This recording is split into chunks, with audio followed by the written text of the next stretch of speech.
What's up, YouTube? Timmy's here. Now, here is my throwback segment where I talk about the films that turns 10, 20, 30, and 40 this week. The films celebrating their 10th anniversary, we got Insidious Chapter 3. Now, this is of course, the third installment of the Insidious franchise. Obviously, it would follow up with, with both The Lost Key and also most recent The Red Door. There is another Insidious movie coming out next year. Hopefully, it's better than the last two, but we'll see. Now, of course, this time around, you did not really have like Rose Byrne, Patrick Wilson, reprising the roles here. This time around, you had a young actress, played by Stephanie Scott. A young actress Stephanie Scott playing this character named Quinn Brenner, who senses that her late mother is trying to contact her, and so she seeks help from a psychic named Elise Reiner, played by Lynn Shay, who is always excellent. And of course, her father, played by Dermot Mulroney, pleads with Elise for help with the support of two parapsychologists. And it's actually not a bad follow-up, in my opinion. Out of all the sequels that got released since Insidious, I admit, Insidious Chapter 3 is maybe my second favorite out of the franchise. Like, if I was to do a ranking, the first one obviously is the best. Then, of course, the part 3 would be number 2. Part 2 will actually be number 3. The Red Door one, or whatever that thing was called, will be number 4. And the Lost Key is probably the worst one, in my opinion. So, yeah. I do hope the next one will be better, but we'll see. And also, it's really funny how in this, Dermot Mulroney has a character named Quinn, and years later, he will go on to appear in Scream 6, where he also has another daughter named Quinn. So I found that to be pretty funny. Anyway, also turning 10 are two comedies that usually rarely see comedies opening up on the same day. But first up is the Entourage movie. I actually quite enjoyed the Entourage movie a little more than most people did. Of course, I really quite enjoyed the original Entourage. Obviously, you had like Jeremy Piven, Kevin Dillon, Adria Garner, Jerry Ferrara, Kevin Connolly, and all. And of course, it follows like Vincent Chase, who goes over the budget on his directorial debut, and must ask newly appointed studio head Ari Gold for more money. And it features many like celebrity cameos, just like the TV show. Obviously, celebrity cameos in this include the likes of Ed O'Neill. You had Liam Neeson making a cameo. Which, by the way, second movie in June that Liam Neeson had a cameo in. Because of course he was also in Ted that same year too. Of course, you had the likes of Bob Saget, Andrew Dice Clay made a cameo. I always quite enjoyed that Entourage movie. You also had like Haley Joel Osment, Billy Bob Thornton was in that one. It was a really fun one. Didn't really get as much love as you expect. Because the Entourage series was beloved. I always considered Entourage as like, let's say, Sex and the City for guys. That's what I always consider Entourage to be. And the movie came out, it did okay with critics, but it's actually a little forgettable. Like, you barely hear people talk about the Entourage movie anymore, and all. I mean, even Family Guy poked fun about the Entourage movie one time, which, okay. But I still actually thought it was really decent. It would be cool seeing a new Entourage down the line. Like, I think, we had the revival of Curb Your Enthusiasm. I think it's finally time to bring back Entourage, but I think because of the whole Jeremy Piven situation, just look up Jeremy Piven, you probably know what I'm talking about. There was some like accusations between him and whatever, so maybe that's why we never got to see a new Entourage. But it'll be cool seeing Entourage back, whether it's like another movie, maybe a revival series, whatever. I think it's finally time to have the gang to return, and it also features Aquaman. Come on, just look up Entourage. You know what I'm talking about with Aquaman. Alright, also turning 10 is Spy. Now, this movie was directed by Paul Feig, who at the time was coming off of comedy hits like Bridesmaids, The Heat. Then, of course, he followed that up with Ghostbusters, which I enjoyed that Ghostbusters movie more than most people did. Of course, Parfait just had another Simple Favor this past year. I mean, I really do quite like Parfait. You had Melissa McCartney here. Of course, here you have got Melissa McCartney playing the secret agent named Susan Cooper as she tries to trace a stolen portable nuclear device. You had Jason Statham in this, and you know what? I really wish Jason Statham does more comedies. Because around this time, he wasn't really known as the funny guy, so he really branched out into a very different way. I mean, there was like movies where he had like comedic humor at the time or whatever, but he never really done like a full on slapstick comedy. This one really showcased how great he is at comedy. You know, you also had Jude Law was in this, Rose Byrne. Where is my sequel to Spy? Like, it's been like 10 years to Spy. There's always been talks about a sequel. Never came to fruition, and the movie did pretty well. I mean, sadly I think possibly could have been the Ghostbusters movie that really did it. Maybe that could have been it, but I really did quite like Spy, and it's such a shame we never got to see a sequel to that. You also had a fun 50 Cent cameo. It's a really decent one, worth giving a go. Also turning 10 is Love and Mercy. Now, Love and Mercy was, of course, pretty much based on the Beach Boys, and it really more followed Brian Wilson. It featured flashbacks to a young Brian Wilson, and and of course it featured like John Cusack as a modern, like an older Brian Wilson, and you had Elizabeth Banks, who by the way I checked out The Better Sisters this week. She's great on that. Elizabeth Banks is always great. You also had Paul Giamatti was in this, who plays like the psychologist to Dr. Eugene here, who plays the psychologist Dr. Eugene. Uh, and this how it comes from like Wilson's 1988 song of the same name.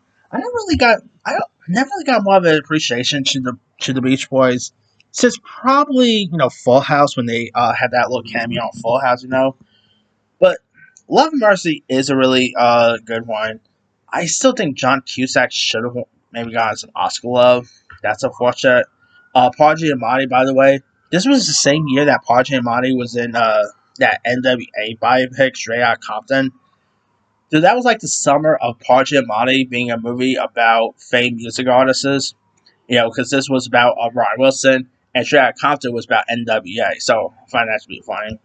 But yeah, Love Mercy was a really good one. Paul Giamatti, not Paul Giamatti. John Cusack and Paul Dano really play off the Brian Wilson perfectly. You could really buy like Paul Dano as a young John Cusack here, and it's a really decent one worth giving a go. Very underrated show. I feel like not many people has probably haven't even heard of it. To be honest, though. All right, speaking of Paul Giamatti, by the way, turning 20 this week is Cinderella Man. Now, Cinderella Man was directed by Ron Howard, starring Russell Crowe, Renee Zellweger, and the aforementioned Paul Giamatti, and it is a true story of heavyweight boxing champion James J. Braddock, who was dubbed as the Cinderella Man. Now, of course, Paul Giamatti actually got an Oscar nomination for this. I always thought he actually won his Oscar, but I guess he didn't. Actually did win other awards for this, but not really an Oscar for this.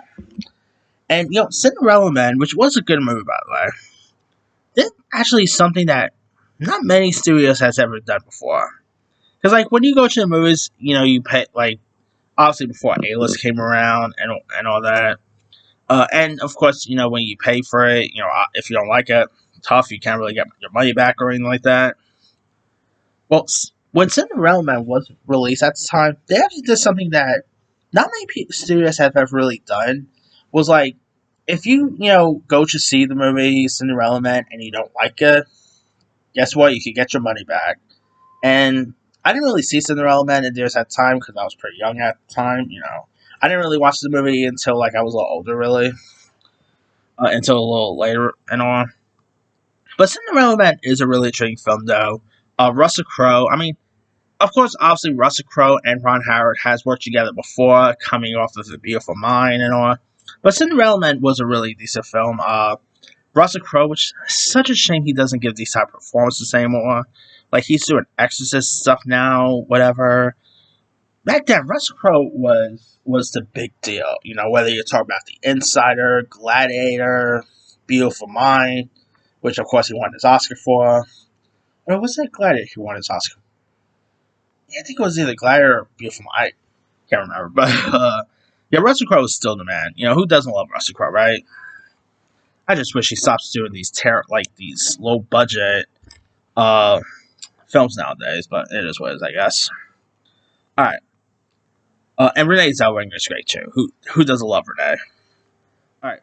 Also turning 20 is the Sisterhood of the Traveling Pants. Now this is based on a very popular book series, and nobody's supposed to like talks about doing a sequel to this and whatever. With the whole Blake Lively situation, who knows if we're ever gonna get that third one? Which, by the way, I don't care what anyone says. I like Blake Lively. You know, forget the whole Blake Lively, just about Donnie, whatever. I'm still a fan of her. I've always adored her. For years. I think she's amazing. But not many people are really a fan of her nowadays. But it is what it is, I guess. I mean, she's with Deadpool now, so who cares? Anyway, now of course, Sisterhood, Traveling Pants. Besides Blake Lively, this was also from the same director of Follow That Bird. So that's something there. It also starred like Amber Tamlin, America Ferrara, Alexis Bledel, and it follows four best friends who buy a mysterious pair of pants for each of them, despite their offering sizes here.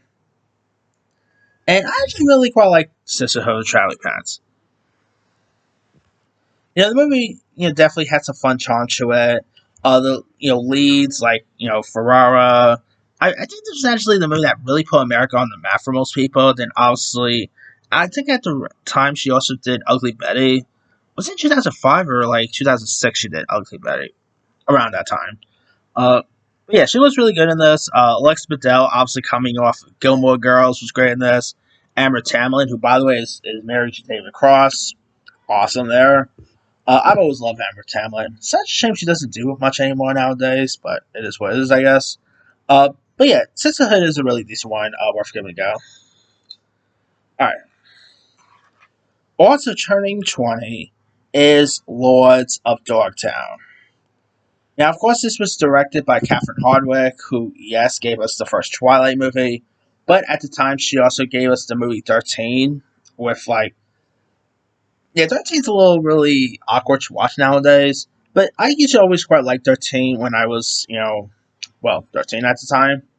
Um, and of course, Lost of Dogtown had a really good cast of members. You of course had the late Heath Ledger, uh, Emil Hirsch, Natalie Reid, because of course, Nikki Reed, I meant, my bad. Because of course she obviously worked with Catherine Hardwicke before on 13, which was her first feature. And she also worked with Catherine on the first Twilight. So obviously they've always had a really good directing duo chemistry. I've always liked Nikki Reed. I don't know why she doesn't do anything much anymore, but anyway. You also had like Johnny Knoxville, Tony Hawk, the aforementioned America Ferrera, so she pretty much had two films at that time.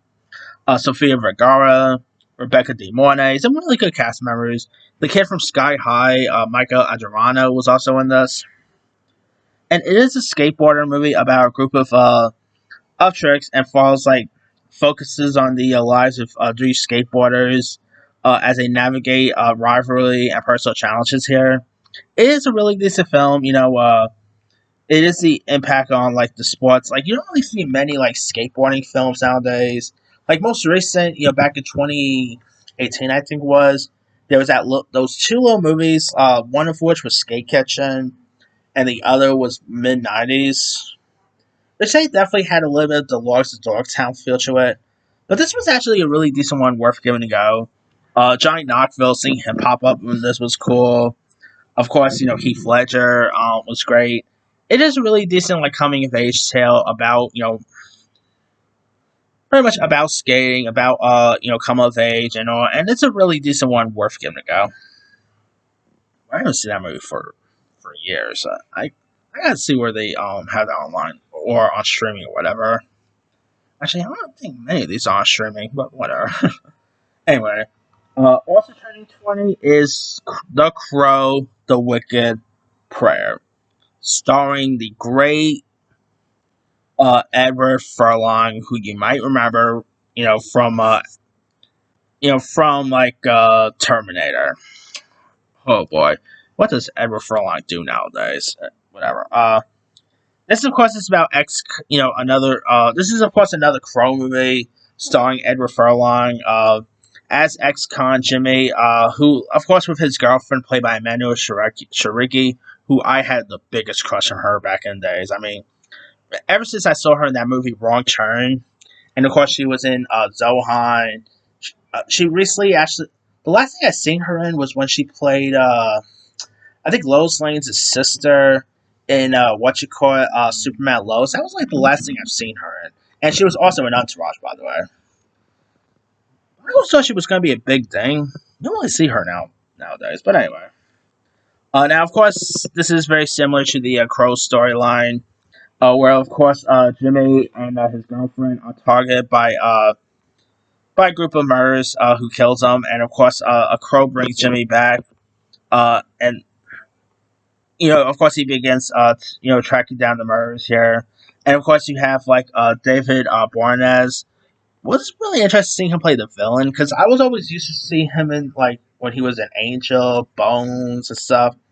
And of course, his girlfriend. This is played by Tara Reid. You might know her from American Pie fame or Sharknado. Either way, The Crow Wicked Prayer is one of the worst movies I've ever seen. Of course, I did do my review for that last year when I was doing my reviews for the Crow movies because of the terrible remake that came out last year. And I stand by. It's a terrible movie. We haven't had a good Crow movie since the OG Brandon Lee one. Yeah, I mean it's a shame too because The Crow is an interesting story that I think you can really tell perfectly. But I think they were always trying to capitalize on the very similar success of the original Crow, of the original Brandon Lee Crow, and they haven't really nailed it. I think if you do a TV show, maybe that could work, but who knows? Anyway, now films celebrating their 30th anniversary this week. Oh boy, we got The Bridges of Madison County, directed and starring Clint Eastwood, and featuring Meryl Streep. Of course, it is a love story about a photographer on assignment to shoot the historic bridges of Madison County, and he meets a housewife played by Meryl Streep, whose husband and children are away on trip. And the film traces a brief affair that is like never really scored, but like instead one of the two soulmates who have pretty much met too late here. And of course, the chemistry between Clint Eastwood and Meryl Streep was really good. I think Meryl Streep scored an Oscar nomination for this, if I'm not mistaken. It's not like Clint Eastwood's best directing film or anything, but it's still a really decent one worth getting to go. It is charming, great performances by Streep and Eastwood. Really decent film worth getting to go. Alright. Also turning dirty is Fluke. The film is actually based on a novel starring Matthew Modine as this businessman who is reincarnated as a dog and attempts to reconnect with his family. This also has like Nancy Travis, Eric Stoltz, who, if you guys don't know, Eric Stoltz, you might not know this. He was, of course, in the he was, of course, Rocky Dennis in Mask and all. I don't know how many people know this, but Eric Stoltz, believe it or not, was originally going to play Marty McFly in the original Back to the Future. Which, hey, I'm glad Michael J. Fox got it, but I still want to see how that would have been played like. But anyway. Now, of course, Fluke, it's very similar to, let's say, that movie Jack Frost. Remember the Jack Frost with Mikey Keaton as Snowman? It's very similar to that in a weird way, but instead of him being transformed into a snowman, he is transformed into a dog. It has a little bit like the Shaggy Dog feel to it and whatever. It's one of those films from the 90s that never really resonated with me. I'd probably watched this thing only once or twice as a kid, and I don't even remember much about it. I mean, the 90s, anime movies I remember I still cherish is always like Babe, Free Willy, and whatever. But Fluke was definitely not one of them that kicked with me, and yeah. I mean, there was some better dog movies in the 90s, like obviously Beethoven, Air Bud. this is definitely not one of them. I think this actually came out around the similar era as like Beethoven and whatever. Obviously, I think they were just trying to capitalize on that, but didn't work out there. Anyway, also turning dirty is The Glass Shield, directed by Charles Burnett, starring Ice Cube. About like a deputy. It stars Lori Petty as a rookie deputy sheriff who uncovers a conspiracy around the arrest of a suspect played by Ice Cube. Speaking of straight out Compton, by the way. After a festival run, and it's actually a pretty fun little thriller. Like, of course, this was around a time where like Ice Cube was obviously branching out into the acting business away, like you know, away from music. Obviously, his first feature was Boys in the Hood. Then, obviously, he did Friday around the same time too. It's not as much of a classic as let's say Friday was or anything. It is still a pretty good one. Ice Cube was great. Lori Petty. Who else was in this one? It's been a while since I've seen this. Eric Anderson. You also had M. Emmett Walsh, Elliot Gould, Bernie Casey. Some really good cast members was in this one. So I gotta rewatch that. It's been like ages since I've seen The Glass Shield. All right, now films turning 40. Let's be for real. One of the best movies of the 90s, and that is The Goonies. Corey Feldman, I love Corey Feldman. He's actually, like some of my comments because sometimes like Corey Feldman will like post something on X and I'll leave a comment. And once in a while, just like it and pretty cool there. I mean, I've always liked Corey. I've always been a fan of like Corey Haim too. I mean, obviously they were always like way ahead of my time and stuff. I mean, I wasn't born until '92 and stuff. But hey, I still usually always watch stuff with the Coreys, whether you talk about like The Lost Boys, Stand By Me, and whatever. Those two were R.I.P. Corey Haim. But anyway, of course, the Goonies starred the likes of Sean Astin, Josh Brolin, Jeff Cohen.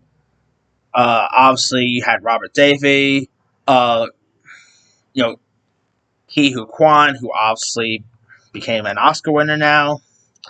And of course, the film is about a group of kids in the Goondocks neighborhood of Astoria, Oregon, and attempt to save their homes for foreclosure. And doing so, they discover an old treasure map that takes them like in the on an adventure to the unearthed and the long lost fortune of One Eyed Willie, the 17th pirate here. And The Goonies is one of the most iconic movies of the 80s. It is just so great. I cannot believe this movie is 40. Like I told Corey Feldman, I feel so old, and I wasn't even born when this movie came out. And he actually liked that one. But yeah, The Goonies is just so iconic. I used to watch this thing tons of times as a kid. It's just really entertaining. Of course, I actually just last year I actually did rewatch it in theaters because they did do a re-release of The Goonies. The movie is still really terrific. Obviously, you had a very young Josh Brolin who will become a bigger star down the line. Obviously Ke Huy Quan, who stepped away from acting throughout like the early 2000s, and obviously he came back in a big way when he won his Oscar for Everything Everywhere. He was just in Love Hurts, which whatever there. But Ke Huy Quan, of course, was great. Let me just say, if it wasn't for The Goonies, we wouldn't have stuff like Strange Things. We probably wouldn't even have the It movies and stuff. You could probably say The Goonies really paved the way for those like coming of age type adventure tales and all. And it's a classic. It's just one of the best. Like it's great. I mean, who doesn't love The Goonies, right? I mean, let's be real. Goonies never die. All right, and by the way, they are set to do a sequel. I really want to see how that's gonna play out. I mean, it's been like 4 years since the original Goonies, and obviously Goonies is still very popular and relevant today's world. And how can a sequel work today? That's gonna be interesting. All right, there was also another film that turns 40, and that's the movie Perfect. That Perfect is not really too well known, I guess. It starred the likes of Jamie Lee Curtis, John Travolta, Lorraine Newman, and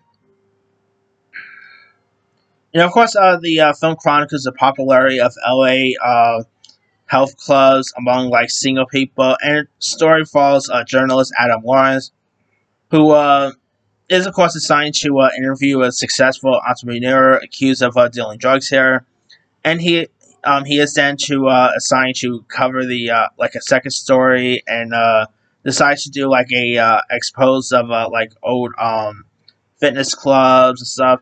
It's not really too memorable. Like it's probably not really my.